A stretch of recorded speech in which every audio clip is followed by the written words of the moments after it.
Zoe's life was a sanctuary of organization. Her days were governed by the Dewey Decimal System, alphabetized spice racks, and a color-coded digital calendar that scheduled spontaneous relaxation every other Tuesday. Silas, her impossibly charming boyfriend, organized his life around moon cycles, last-minute trips to Zurich, and the acquisition of very specific, high-end, microfiber gloves. The contrast, Zoe always told herself, was what made their 18 months together so exciting.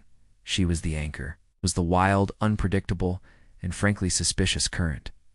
The first major red flag wasn't a smoking gun. It was a small titanium grappling hook nestled beneath a pile of Silas's supposedly clean laundry.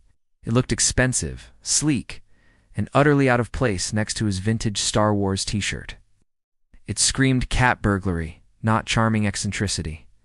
"Silas," Zoe asked one evening, holding the suspicious object up to the light, her voice carefully neutral, "why does your laundry basket contain industrial climbing equipment?" Silas didn't flinch, merely flashing his dazzling, distracting smile as he stirred his risotto. "Ah, that. It's my special new gadget for reaching the top-shelf artisanal olive oil at the deli.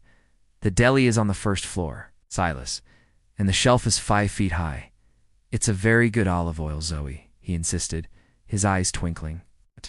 Zoe knew it was a lie, but his charm was a form of temporary amnesia.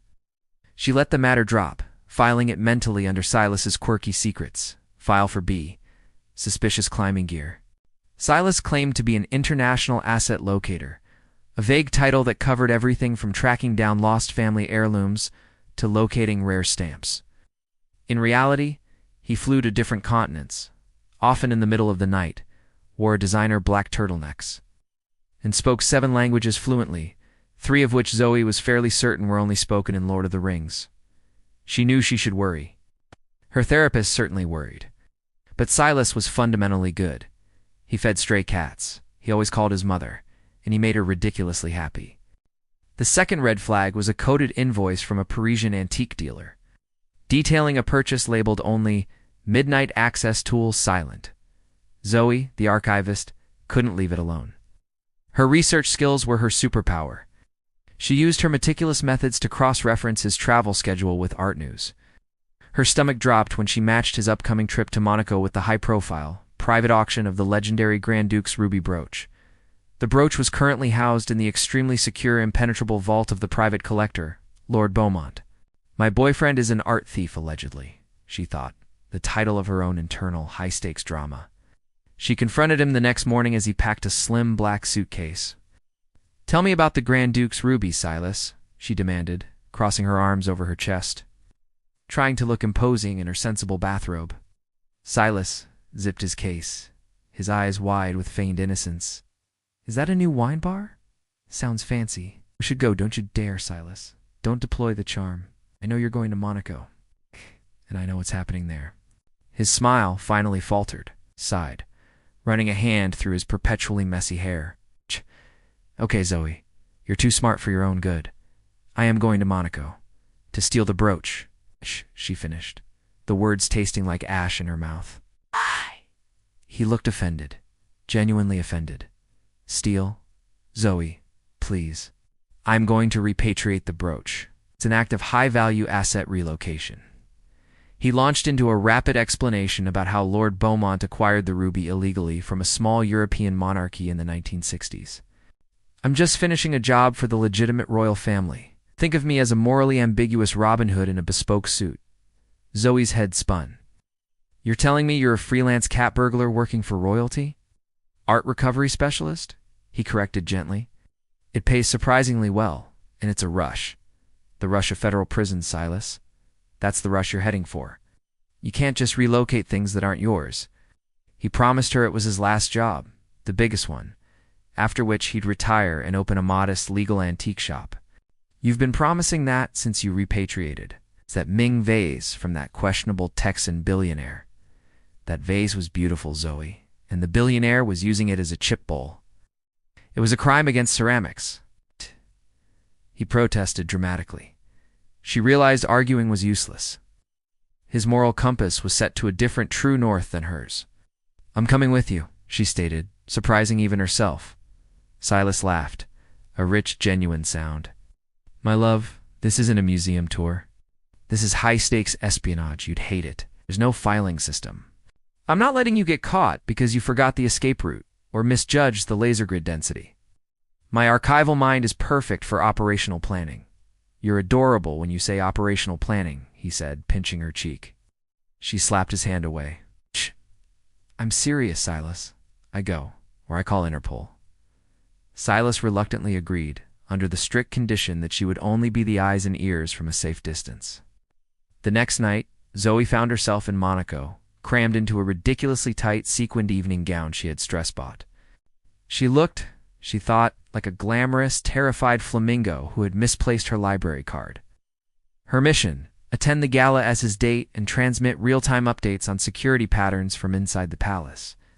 Silas, in his tuxedo, looked impossibly handsome, radiating confidence like a warm blanket hiding a secret switchblade. Remember your role, darling, he whispered, adjusting her borrowed diamond necklace. Smile, mingle, and don't touch anything, especially the velvet ropes. Zoe managed to smile, a stiff, professional rictus of a grin. The gala was everything she hated: loud, crowded, and utterly lacking in chronological order. People were mixing eras in their conversations. It was horrifying. She used her skills, however, moving through the crowd, mapping out guard rotations and hidden service entrances with the precision of a cartographer. She sent Silas a text from the powder room. Guard 4 takes 3 minutes for coffee break near the West Wing. Overly fond of mini croissants. Silas replied instantly, good intel. Croissant addiction noted. Proceeding to asset relocation. Suddenly, a panicked announcement echoed through the ballroom. We have an emergency. The Grand Duke's ruby. It's gone. Chaos erupted. Champagne glasses shattered. A woman fainted dramatically onto a chaise lounge. Zoe's heart hammered against her ribs like a drum solo. She knew this was her cue. Silas must be in the vault. Disregarding their safe distance rules, Zoe slipped away toward the vault wing, her sequin dress an irritating noise machine. She reached the door to the collector's study, where the vault was hidden. It was locked. Zoe took a deep breath. She didn't have a lockpick, but she did have an archivist's obsession with details. She remembered Silas mentioning the importance of misdirection when activating security consoles. She spotted a discreet keypad next to an old, elaborate bust of a Roman emperor. Most thieves would try cracking the code. Zoe remembered Silas joking about the collector's vanity. She guessed the code. Beaumont's birth year followed by his current age. The light flashed green. Thank you, vanity, Zoe muttered, sliding into the dark study. She found Silas inside, looking incredibly suave, already wearing his black mask and gloves. He was examining the empty display stand where the ruby had been, looking puzzled. Zoe, what are you doing here? This is not the safe distance, he hissed, genuinely startled. You were taking too long. Did you get it? She whispered back fiercely. Silas slowly turned, holding up a small, elegant pin. Yes, I got it. But this isn't the Grand Duke's ruby. What? What is it? It's a replica. It's a very good replica. And the real ruby was already stolen hours ago. The irony was so thick. Zoe nearly laughed despite the danger. So my boyfriend is an art thief, allegedly, but he only steals fakes. Wait a minute, Silas said, his professional thief mode kicking in. If the ruby is gone, then who is the real thief? Just then, the Roman emperor bust swung open, revealing a short, disgruntled man in a bad wig. Ah, Silas, always one step behind, the man sneered, holding up a sparkling, enormous ruby brooch. Victor Varish, Silas groaned, the cheapest, most predictable villain in the entire art relocation business. He has no style. Varish was the real bad guy, known for selling priceless artifacts to dangerous clients. Zoe didn't hesitate. She grabbed the first thing she could find heavy, rolled up velvet presentation scroll, detailing the history of the palace and whacked Varish over the head. Wasn't an elegant fight, but it was certainly effective. Varish dropped the ruby and crumpled, clutching his bad wig. Silas stared at Zoe, his eyes wide with a mixture of shock and sheer adoration. You just neutralized an international fence with an archival document, he breathed. I was defending a historic artifact, Silas, she replied, straightening her dress. Now, grab the ruby. We have about 30 seconds.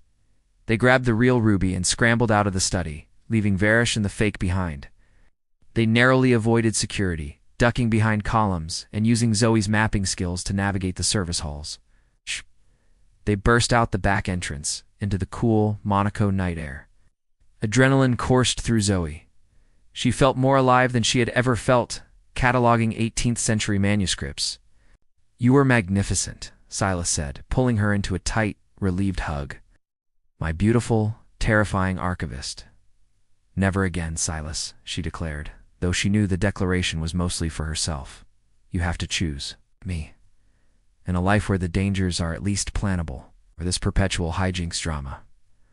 Silas held the Grand Duke's ruby, the real one, in his palm. It sparkled with a dangerous, compelling light. Looked at the ruby, then at Zoe, whose face was stained with a smudge of soot from their escape. "I choose you, Zoe," he said, his voice dropping all pretense. "The rush of the job is nothing compared to the quiet comfort of your predictability." He put the ruby back in his pocket. "A nonverbal promise to finish this one last job legally and formally. I'm retiring the grappling hook and buying that antique shop, and I will only be locating lost dogs. Maybe some rare books for you." Zoe smiled, a genuine, joyful smile. "I'll hold you to that, Mr. Asset Locator." He kissed her then, a kiss that tasted of danger, sequins, and a very definite future together. They were an art thief, allegedly, and an archivist. The perfect, quirky balance of chaos and order. Like, share, and subscribe to Storycraft Studio for more stories.